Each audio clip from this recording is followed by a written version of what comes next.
Hello guys, তো আজকে ইভিনিংয়ে আমি কোথায় এসেছি তো ভিডিওটা শেষ পর্যন্ত দেখো। তো আজকে ইভিনিংয়ে চলে এসেছি আমি গার্ডেনে।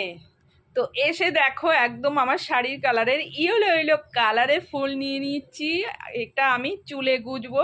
তো গার্ডেনে এসে আমি আগে একটা ফুল নিয়ে চুলে গুজি, আমার দারুণ লাগে, একদম আমার শাড়ির সঙ্গে ম্যাচ করে গেছে।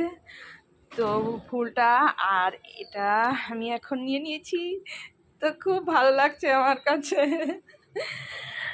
তো আরও অনেক ইয়েলো কালারের ফুল আছে, দেখতেই পাচ্ছ তোমরা। তো আমার একটাতেই যথেষ্ট, আমার বেশি লাগবে না। আর এইদিকে এখন আমি ফুলটা নিয়ে এখন একটু ভিডিও করব, তারপরে বাড়িতে যাব। তো ভিডিওটা কেমন লাগলো অবশ্যই